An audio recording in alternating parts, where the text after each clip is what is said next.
E agora a gente passa já caminhando para o final do nosso evento, passando a fala para o professor Matheus Ferreira Bezerra, professor assistente da UNEB, doutor e mestre em Direito pela Universidade Federal da Bahia, especialista em Direito Civil pela UFB, graduado em Direito pela UESC. É um grande doutrinador na discussão sobre propriedade intelectual e com obras na área, o Manual de Propriedade Intelectual, e agora a sua obra, A Imagem e Sua Projeção.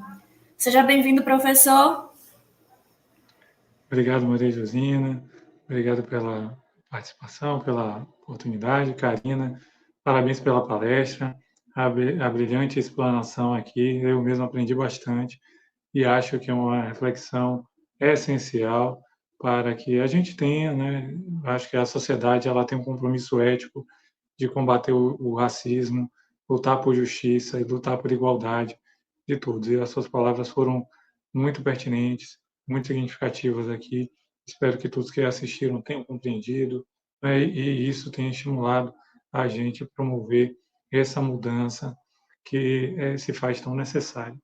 Então, hoje fiquei feliz com as palestras, já conheço o potencial dos dois palestrantes, tivemos duas palestras muito boas.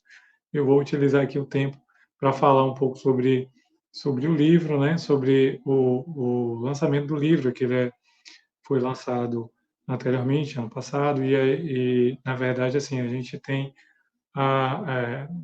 essa preocupação, né, de fazer o lançamento do livro, de trazer para vocês aquela que foi a pesquisa que eu fiz no doutorado, devolver um pouco para a UNEB, compartilhar um pouco o conhecimento daquele trabalho que acabei tendo aí ao longo dos anos, né, do doutorado, né, que eu passei aí estudando e tive aí esse livro que é a publicação justamente da tese. Bom, para falar um pouquinho aqui sobre esse trabalho, primeiro a gente, quando fala da pesquisa, tem que falar, né, do problema, né? Como é que começou isso? O que é que move, né, essa pesquisa aqui?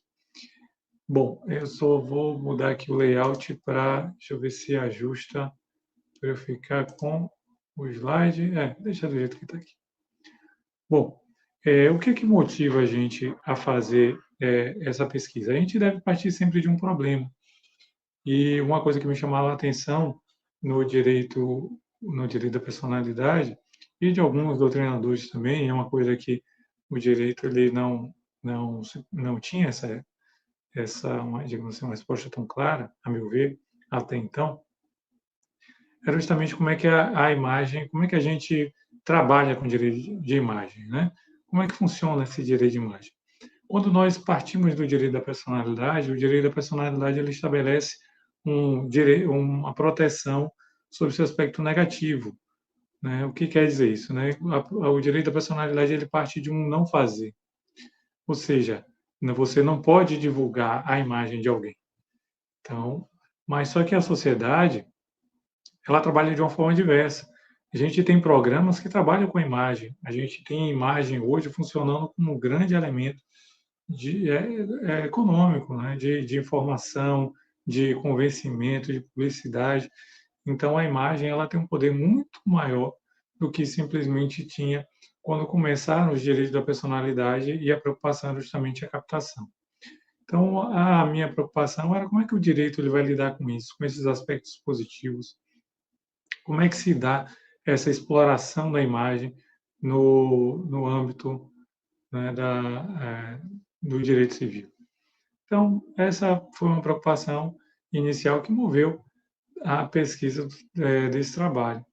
E aqui, fazendo um reforço, né, hoje tivemos aqui o professor Antônio Carlos Morato, que estava falando de Orlando Gomes, que é uma referência, e eu sempre ressalto, é sempre importante nós lermos os clássicos de qualquer conteúdo.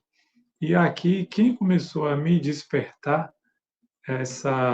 digamos assim, um sentido para minha inquietação que eu tive em relação a esse ponto do direito da personalidade foi um autor, não foi um autor recente, né? Foi Pontes de Miranda. Começando a ler Pontes de Miranda, ele começou a me dar um norte sobre a pesquisa e aí comecei a aprofundar o projeto. Então, às vezes, a gente se depara com os conceitos clássicos e pode ter ali uma indicação, né, do que a gente vai fazer, do que a gente pode caminhar, né, como a gente vai caminhar para resolver aí as questões. Então, esse trabalho ele foi apresentado na UFBA enquanto tese do doutorado em 2020 e agora, né, tem a versão aí de livro para quem quiser ter acesso, conhecer um pouco, entender como é que funciona essa exploração econômica da imagem no direito brasileiro. Vou passar aqui o slide. Bom, o trabalho ele parte justamente de uma contextualização, como deve ser realmente os trabalhos, e a gente faz aqui brevemente uma explanação, né? Não vai dar para falar sobre tudo que o trabalho ele traz, mas e também o importante é estimular vocês a que leiam, né? Tenham a oportunidade de conhecer e ler um pouco do trabalho aí. Então, essa apresentação ele vai falar, né, de pontos principais que vão ser trazidos aqui nessa pesquisa. Dessa contextualização, a gente faz um confronto, que é uma coisa que muitos doutrinadores de direito civil não fazem ao analisar o direito à imagem. Quando se fala em direito à imagem, a gente vê muito sobre a perspectiva do direito civil, e às vezes a gente deixa de falar de direitos autorais e direitos conexos. E qual a importância de falar de direitos autorais e direitos conexos? Daqui a pouco eu vou chegar lá. Primeiro eu vou falar dos direitos da personalidade. Os direitos da personalidade que nós temos é uma proteção dada à dignidade humana. O professor Antônio Carlos falou aqui mais cedo.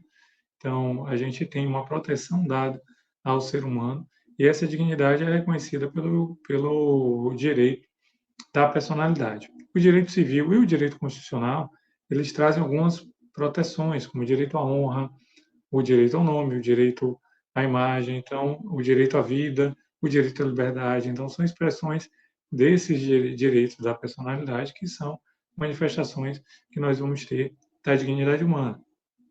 Então, no direito civil, como eu falei anteriormente, a gente tem uma visão muito negativista, né? Ela, digamos, se preocupa em proteger a imagem, digamos. Então, Maria Josina, por exemplo, está aqui nos assistindo, Karina está assistindo, elas têm direito à imagem, elas podem impedir uma publicação.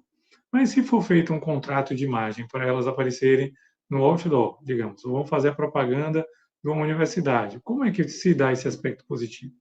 Então, essa é a inquietação, como, né, captar se o direito ele só se preocupa em restringir o uso da imagem. Então, essa é uma inquietação que o direito da personalidade, né, alguns doutrinadores se debruçam em responder, e lá mais adiante eu vou falar um pouco sobre isso. Em relação ao direito à imagem, o que nós vamos ter é que ele é um direito reconhecido e que visa proteger a imagem-retrato, né, que é a expressão física, e é o que chama de imagem-atributo, que se confunde também com direito à honra. Por isso que eu coloquei aqui direito da personalidade, direito à imagem e direito à honra. Não são os únicos direitos da personalidade, tá? Então, existem outros, como eu citei aqui, mas para o trabalho, esses têm uma relevância maior, porque são os que serão retratados ali. Então, eu fiz questão de destacar somente o que é mais importante. Bom, então, o direito civil, ele reconhece essa proteção. A imagem, a honra. Então, quando alguém tiver a sua imagem, o seu retrato, né, digamos, uma publicação indevida, já dá direito a uma reparação e uma ação para a retirada daquela imagem. Mesmo que alguém vá, digamos assim, te elogiar, vá falar muito bem de você, somente o fato de publicar sem o seu consentimento, aquilo já permite, né, uma reparação. Então, assim, a imagem ela permite, a proteção ela permite isso. E o direito à honra, digamos, vai acontecer também associado à imagem, se você utilizar uma imagem e aquilo, digamos assim, você coloca a foto de uma pessoa em uma situação constrangedora, ou até mesmo você coloca uma foto que não tem nada a ver com a notícia, como pode acontecer. Então, uma imagem descontextualizada também pode afetar a honra, e isso vai ser protegido e vai gerar um direito tanto à exclusão daquela informação, quanto também a uma reparação por danos. Bom, essa é uma preocupação que, ao longo das minhas pesquisas, eu vi que era muito comum na doutrina civil, porque, né, é o principal que a gente aborda. Mas existe um outro fato que muitas vezes a gente não aborda nessa análise da imagem. A gente se preocupa na imagem, se preocupa com o sujeito que tem a imagem a ser protegida, mas às vezes a gente não para analisar a obra. Bom, o outro lado dessa imagem, né, ao lado dessa imagem, nós temos aqui a obra. Deixa eu ver aqui. Bom, do outro lado da imagem, a gente tinha uma obra. E qual a importância dessa obra, né? A obra é o elemento de captação. A gente tem algumas obras que são capazes de captar a imagem de alguém, como, por exemplo, a fotografia. Então, você pode fazer a fotografia de alguém, tirar um retrato e divulgar isso. Então, você precisa da autorização daquela pessoa, mas a fotografia é um direito do fotógrafo, não é o direito de quem foi retratado. Então, o direito, ele reconhece a fotografia como uma obra de autoria do fotógrafo.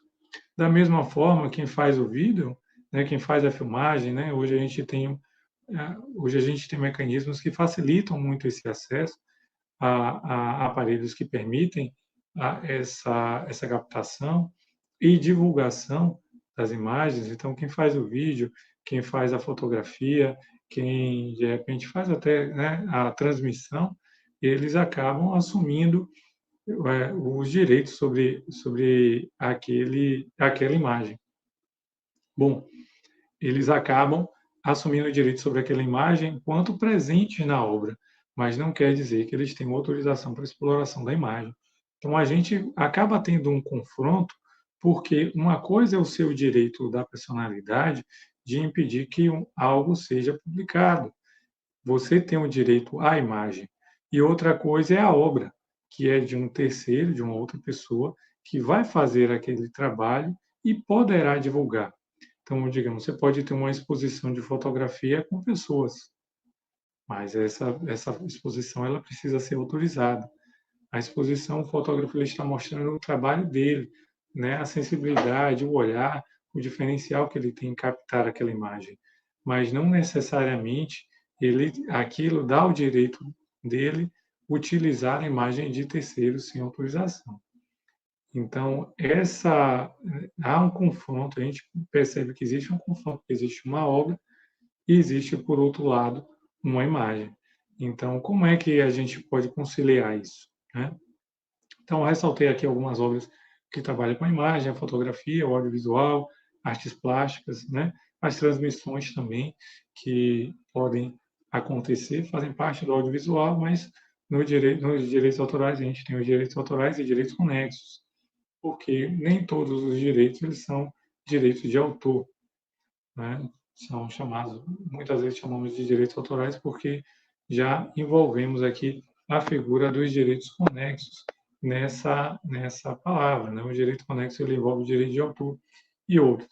São direitos chamados de direitos paralelos, né? Vizinhos aos direitos autorais, porque tem uma relação grande. Então, por exemplo, o livro que eu publiquei, que eu estou fazendo a divulgação, o conteúdo do livro, ele é uma obra autoral minha, mas a edição não fui eu que fiz, então é a editora. A editora tem um direito conexo sobre esse trabalho. Então, alguns trabalhos eles vão gerar direitos conexos, não vão atingir diretamente o direito autoral em si. Bom, seguindo essa linha, só para a gente contextualizar, que existe, já repetindo, de um lado o direito à imagem e outro um direito sobre a obra, que pode captar uma imagem, não é? E como fica essa relação? Não é? O direito ele precisa se preocupar com essa relação. O direito constitucional ele ampara tanto a imagem quanto os direitos autorais. Então, como fica aí? O que é que vai acontecer com esse confronto? Né? O que é mais importante? A gente vai ter que analisar, no caso concreto, de acordo com uma ponderação de princípios, para compreendermos o que é que o direito ele pode preterir, né? Não existe um direito absoluto. Então, o nosso sistema ele não trabalha com direitos absolutos, que um sempre vai estar na preferência do outro. A gente trabalha com uma relativização desses direitos, de princípios, que vão ser analisados de acordo com o caso concreto. Então, muitas vezes, você pode ter a relativização de um princípio que você acha que é o mais importante, mas no caso em concreto não foi. Então, a gente trabalha com isso, então é importante a gente ver que a gente tem dois direitos digamos assim, de igual grandeza que precisam ser estudados, aprofundados e analisados para se decidir e escolher fazer a ponderação da forma mais adequada, sem que isso represente, né, a supressão de algum, né, ou um conflito ainda maior entre eles. Dando seguimento aqui, já começando a falar, eu venho fazer a abordagem do Código Civil. Bom, como é que fica a imagem no contexto contemporâneo? A gente percebe que a imagem, como eu falei, a imagem hoje ela é muito importante. A imagem é um elemento muito distintivo na nossa sociedade. Existem redes sociais só de imagem. Então, a imagem, ela é muito trabalhada. Como eu falei, a imagem ela pode trazer uma notícia. Às vezes você não precisa nem de uma informação maior. Às vezes a imagem ela já diz o que está acontecendo, né? E a manchete ela vem ressaltar. Da mesma forma, a imagem ela acaba sendo muito significativa porque ela pode influenciar pessoas. Então, a gente tem comportamentos, a gente vê, digamos, um atleta, ele vai fazer propaganda de um suplemento, muitas vezes a pessoa vai tomar um suplemento, né, achando que vai ficar realmente na mesma condição física daquele atleta. Por quê? Você está vendo a imagem, né? A imagem ela passa uma autoridade, isso é trabalhado, isso é reconhecido. Me lembro que ao longo das pesquisas, né, encontrei um português que falava muito sobre isso, Davi Festes, falava sobre essa importância da imagem. Isso foi muito significativo para a minha pesquisa, né, que ele faz esse trabalho, falou, né, logicamente analisando o direito português e me deu um bom, digamos assim, direcionamento, né, ajudou a conduzir essa pesquisa.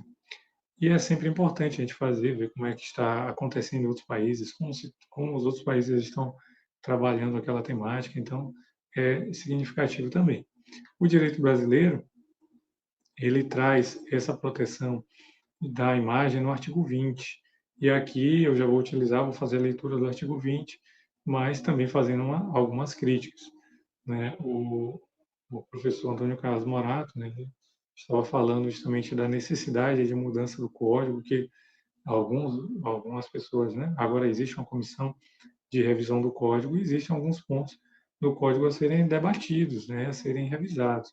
Esse artigo 20, ele não é isento de críticas, ele também precisa ser debatido. Então veja como é que o artigo 20 ele trabalha essa proteção da imagem. Ele diz o seguinte: salvo se autorizadas ou se necessárias a administração da justiça ou a manutenção da ordem pública, a divulgação de escritos, a transmissão da palavra ou a publicação, a exposição ou utilização da imagem de uma pessoa poderão ser proibidas e a seu requerimento e sem prejuízo de indenização que couber, se lhe atingirem a honra, a boa fama, a respeitabilidade ou se destinarem a fins comerciais. Bom, aqui, nessa análise do artigo 20, a gente precisa fazer algumas pontuações que a doutrina de direito civil ela já avançou em relação a essa contextualização aqui que o artigo traz. Por exemplo, ele fala aqui, né, o artigo ele traz exposição e utilização da imagem de uma pessoa, né, que poderão ser proibidas. Não só a exposição, a captação da imagem também. O artigo não fala, mas a captação ela pode ser proibida. Então, se você encontra uma pessoa na rua e tira uma foto sem autorização, a pessoa tem todo o direito de se opor a que você retire do seu aparelho aquela imagem. Tá? Então, a captação também ela pode ser proibida, embora não esteja aqui expressa. Outra coisa, né, é que a redação do artigo ela dá a entender que a indenização ela vai ser cabível se atingir a honra, a boa fama ou a respeitabilidade. Então, aí o código ele faz uma confusão daquela distinção que eu já falei no slide anterior, que é justamente você separar o direito à imagem do direito à honra. A imagem em si, somente o fato de você reproduzir a imagem de alguém sem autorização, aquilo já permite uma ação, né? Uma ação para que retire aquela imagem, ou até de reparação também. Então, você não precisa ter, para exigir uma reparação, ter uma imagem que se ligue apenas à questão da honra. A imagem é uma proteção independente.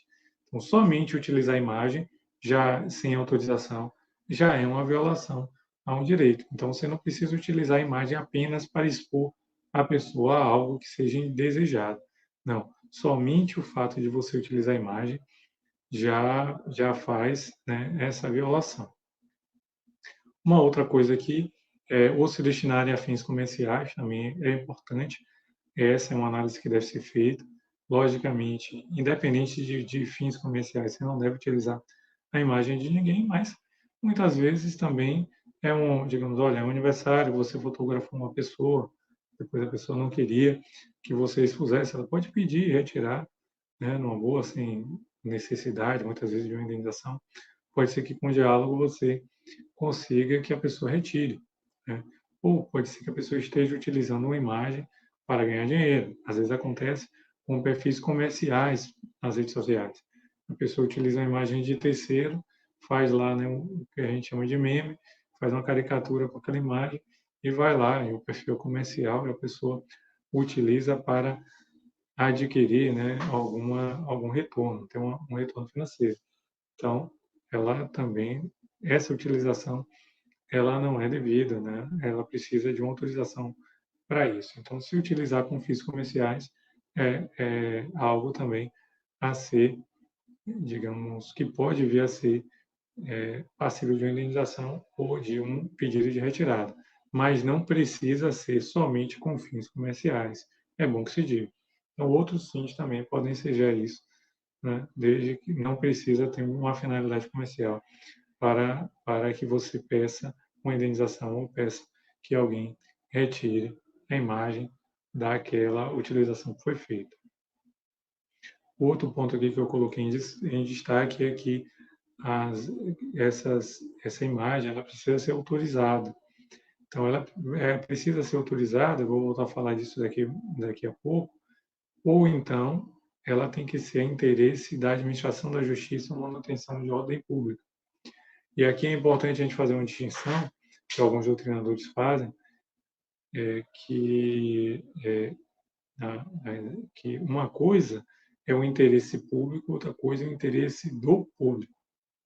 Então, muitas vezes, você faz uma exposição na sua rede social, você expõe alguém porque as pessoas gostam da diversão, mas aquela diversão ela não representa o interesse público, ela representa o interesse do público.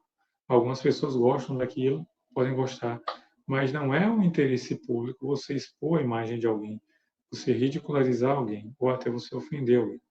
Então, é importante fazer essa distinção, porque o uso da imagem ela precisa ser autorizado, caso não seja, é preciso haver uma justificativa. Por exemplo, a administração da justiça. Você faz um retrato falado de alguém que está sendo perseguido. Bom, você não precisa de uma autorização daquele que vai ser retratado.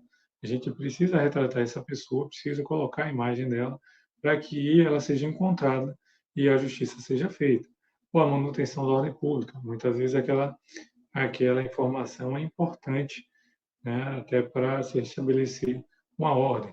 Então, alguém está filmando lá um crime, né, ou alguém está, né, filmando ali uma situação que está acontecendo. Você pode filmar, há um interesse público que o crime ele seja identificado, o criminoso ele seja identificado e que o crime ele seja combatido. Então, nesses casos, você não precisaria de autorização. Mas, salvo isso, você tem sim a necessidade de autorizar para que a sua imagem ela seja explorada. Tá? Então, passando aqui para o próximo slide, a gente chegando um pouco para o cerne da pesquisa, né? A pesquisa ela vai falar um pouco sobre a imagem e a projeção. Bom, o que vem a ser a imagem e a projeção? Deixa eu beber uma água aqui e a gente já segue.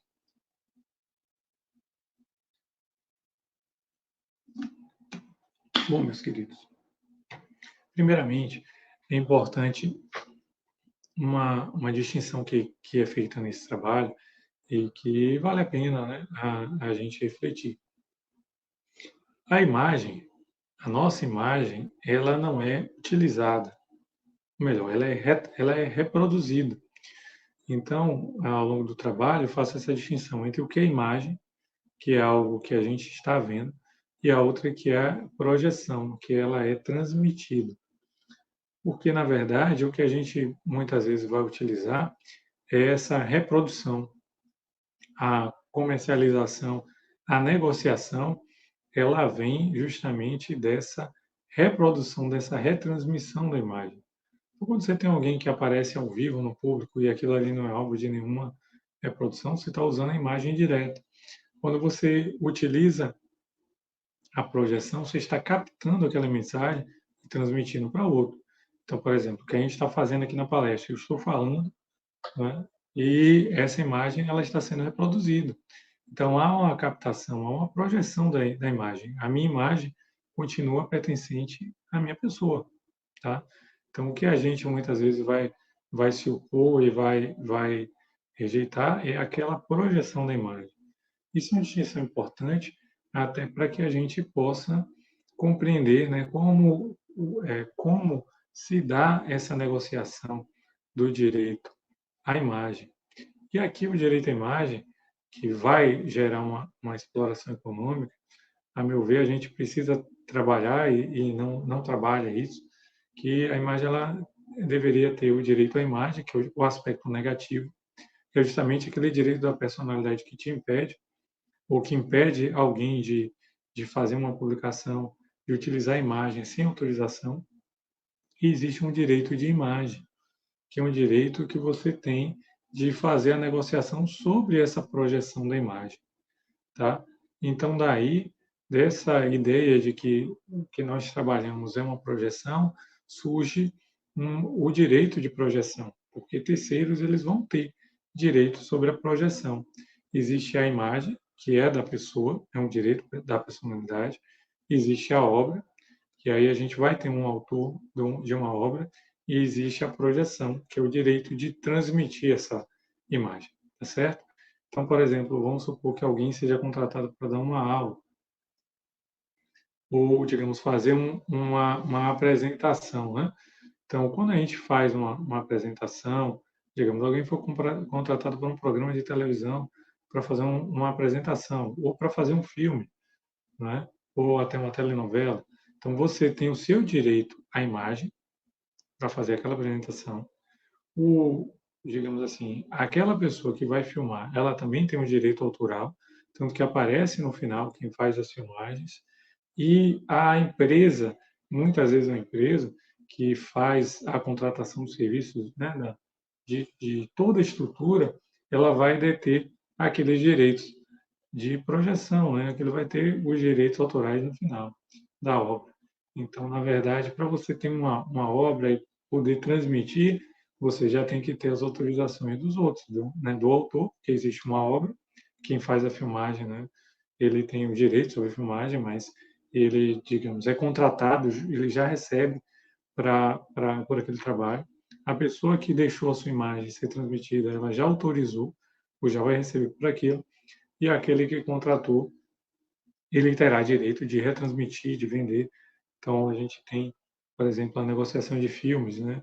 Quando são passados, ou seja, por streaming, ou por DVD, ou por qualquer outra forma, ele já tem ali uma empresa que contratou a equipe, que pagou os direitos de imagem, os direitos autorais, e vai ali retransmitir.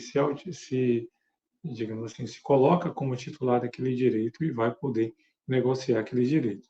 Então, existe nessa perspectiva, pelo menos a imagem de alguém, a obra, que ela depende dessa imagem, né? Uma obra Uma coisa é você fotografar o mar, por exemplo, né, o céu, mas quando você vai fazer fotografia de uma pessoa, você precisa de autorização. Então, é uma obra complexa, uma obra que precisa que alguém autorize para essa projeção. E mais a projeção, que vem a ser aí a divulgação desse trabalho. Depois, nós vamos ter aqui alguns limites. Bom, uma vez que a gente entende que existe essa projeção, a gente precisa perceber que esse direito ele não é limitado. Existem direitos a serem, que estão envolvidos, que precisam ser respeitados. Então, por exemplo, você pode ter o direito à imagem, você faz uma contratação, você faz uma negociação, ou a pessoa autoriza livremente a imagem, então você tem o direito à imagem respeitado. Depois disso, você pode também transmitir sem autorização, como a gente viu no artigo 20, sem que tenha essa autorização por escrito, esse contrato, a partir do direito à informação. Digamos, então, se alguém foi filmado praticando um crime, né? Então você tem o direito de apresentar aquilo, né? Você está agindo em defesa do interesse público. Então, é um retrato falado, você está agindo em defesa do interesse público. Então, o direito à informação é o outro viés, né? De você transmitir, de você produzir os seus trabalhos, a liberdade também de produção, ela precisa ser respeitada, obviamente, desde que não contraste com esse direito à imagem. Se houver um conflito, como eu falei, o direito ele vai caminhar para fazer uma ponderação e identificar quais daqueles direitos devem ser garantidos e quais devem, digamos assim, dar espaço para a garantia do outro, né? Qual direito deve ser tolerado. Então, a gente precisa pensar sobre isso. E, ao final, né, do trabalho, eu já faço também uma classificação sobre essa imagem, que a gente precisa pensar. Muitas vezes as decisões dos tribunais, elas já reconhecem a indenização em alguns casos, não reconhecem em outros, entendem que há um direito de transmitir e outros que não.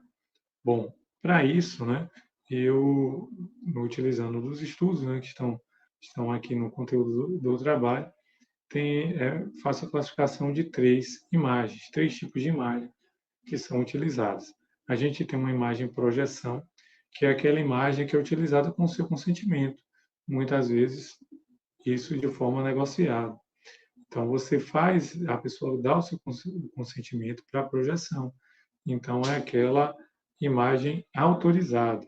Então, quando é uma imagem projeção, a gente precisa analisar também os limites disso, porque há casos em que você deu autorização em um determinado contexto e a pessoa utiliza anos depois aquela mesma imagem em um outro contexto. Então, é preciso entender que muitas vezes a autorização em um determinado momento não é uma carta branca para a vida toda, né? Então, existe o caso de um julgado, de um casal, né, que deu autorização para fazer um programa de televisão e anos depois aquele casal já estava separado e a imagem continuou sendo utilizada. Então, assim, houve aí uma violação, porque a pessoa tinha dado uma autorização, mas houve um excesso dessa projeção. Então, já não seria mais uma imagem protegida por uma autorização. Então, quando você tem a imagem protegida por uma autorização ou um contrato, né, você tem uma imagem projeção. A imagem fato, né, seria aquela imagem autorizada por um fato, que é de interesse. Então, o fato é de interesse público. Então, como eu falei, você está noticiando um crime, as pessoas estão aparecendo ali na tela. Bom, você está noticiando um fato. Você vai fazer o retrato falado. Imagine se você precisar de autorização de alguém que é foragido para que você apresente aquela pessoa para que ela possa ser presa. Eu não teria nenhum cabimento isso. E, por fim, também nós temos a imagem-valor. O que é imagem-valor? A imagem-valor é quando aquela transmissão ela não está amparada nem pela autorização e nem por um fato, nem pelo interesse público, ela viola o direito à personalidade. Então, foi uma imagem que violou o direito à personalidade, por isso é chamada de imagem-valor. Ela violou um valor que foi protegido, que está protegido, e geralmente essa imagem ela vai gerar aí uma reparação, porque houve ou houve um excesso ou não houve a autorização. Então, uma coisa é, digamos, aquela pessoa dita pública, né, que não, né, a pessoa tem direito à sua vida privada, independente de ser uma figura pública ou não. Que está no momento de intimidade, aí vai aquela pessoa, aquele fotógrafo inconveniente e explora um momento de intimidade da pessoa. Aquilo ali não é um fato, né, não é importante. A pessoa não está cometendo nada que venha a ser do interesse público. Só está ali na sua intimidade, ou passeando com um cachorrinho na praia, ou simplesmente está ali tirando, descansando, ou coisa do tipo, e aí vem alguém conveniente e utiliza. Aquilo ali não é uma imagem fato, é uma imagem valor. Da mesma forma como eu citei, um exemplo é que a autorização foi dada em um contexto e ela foi utilizada posteriormente em outro contexto. Então, existem limites para que isso seja utilizado. Eu utilizo essa classificação, né? Propus essa classificação por entender que isso facilitaria a análise né, da utilização da imagem. É um tema bastante relevante hoje. A gente vê o quanto a imagem vem sendo utilizada, redes sociais, né, que não existe um controle mais efetivo sobre a utilização dessa imagem. Hoje, quando a gente tem um celular, a gente já tem a possibilidade de utilizar a imagem. Imagine que antes da fotografia, você fazer a imagem, capturar a imagem de alguém era difícil, né? Imagine, era um pintor para fazer uma tela, demorava. Então, seria praticamente impossível você fazer a captação de alguém sem autorização daquela pessoa, né? Então, seria muito difícil isso acontecer. Mas hoje em dia não. Hoje a gente tem um celular, a gente faz uma filmagem, a gente pode expor a imagem de alguém, a gente pode tirar tanto captar quanto transmitir, né? Com o celular a gente já pode transmitir para o mundo e ter pessoas em outros lugares que vão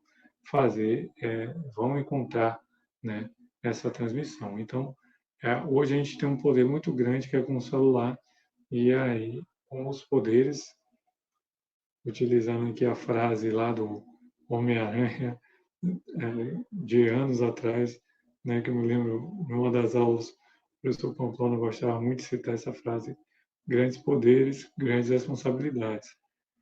Então, hoje você tem o poder de captar a imagem, de transmitir aquela imagem. Isso pode ser uma coisa boa. Muitas vezes você pode se defender de uma agressão, alguém vai te agredir e você faz aquela filmagem ali e aquilo inibe a pessoa, mas ela traz também algumas responsabilidades para que a gente também não saia utilizando e explorando a imagem das pessoas de uma forma indevida, de uma forma desmedida, de uma forma descuidada. Tá certo? Então, essa é uma breve apresentação do livro, a imagem e sua projeção, a minha pesquisa de doutorado. Era uma apresentação que eu queria muito fazer e passar, né, transmitir para a UNEB, para todo mundo que pudesse aí o resultado dessa pesquisa, dar esse retorno aí da minha pesquisa para os meus alunos, meus colegas, aqueles que tenham interesse aí em assistir posteriormente, tá bom? Então, agradeço aqui a oportunidade